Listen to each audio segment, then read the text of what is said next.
In civil engineering, we have a saying, nature wants to be flat. Every time we cut into a hillside for a highway or dig foundation for a building, the earth tries to reclaim that space. To stop it, we use one of the most essential structures in our industry, the retaining wall. But not every wall is built the same. Depending on the soil, the height and the available footprint, the engineering behind these walls changes completely. I'm a professional civil engineer, and today on Civil Talks, we're breaking down every major types of retaining wall one by one. Whether you are a student prepping for exams or professionals looking for a refresher, this guide covers everything. Let's get into the first one. Let's start with the most intuitive design, the gravity wall. As the name suggests, it relies on its own massive weight to stand its ground. It's typically thicker at the base and tapers towards the top. Because it doesn't use complex reinforcement, it's greater for shorter heights. But once it goes over 3 meters, the amount of material needed makes it very expensive. Next is a variation of gravity principle, the Gabion Wall. They are stacked wire baskets filled with hand-placed rocks. What makes this special for engineers is their permeability. Water flows right through them, which eliminates hydrostatic pressure. They are also flexible, meaning they can handle ground settlement without cracking. Number 3, cantilever retaining wall. Moving into reinforced concrete, we have the cantilever wall. This is an inverted T-shape. The genius here is that the wall uses weight of the backfill soil sitting on the heel of the base to help hold itself down. It's the most common wall in modern construction because it uses much less concrete than a gravity wall while reaching greater heights. Number 4, when a cantilever wall needs to go even higher, say above 7 meters, we add counterforts. These are triangular concrete brackets on the backside of the wall that tie the stem and the base together. They act as tension stiffeners, reducing the bending stress on the wall and allowing the structure to remain relatively thin despite the massive height. Number 5, the buttress retaining wall. Similar to the counterfort is the buttress wall, but with one major difference: the supports are on the front of the wall. This acts in compression rather than in tension. You don't see these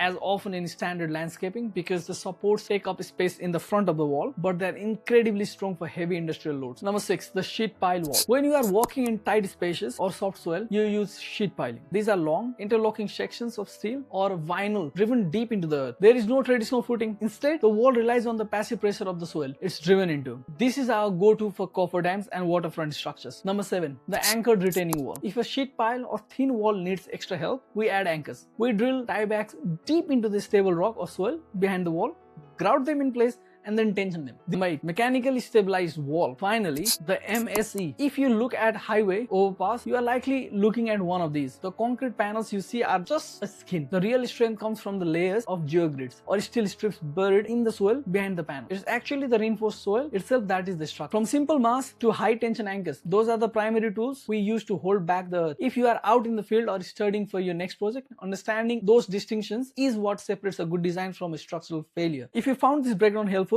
don't forget to like the video and subscribe to the channel Civil Talk. Let me know in the comments which retaining wall is your favorite, if you have any. And till then, I'll see you in the next video.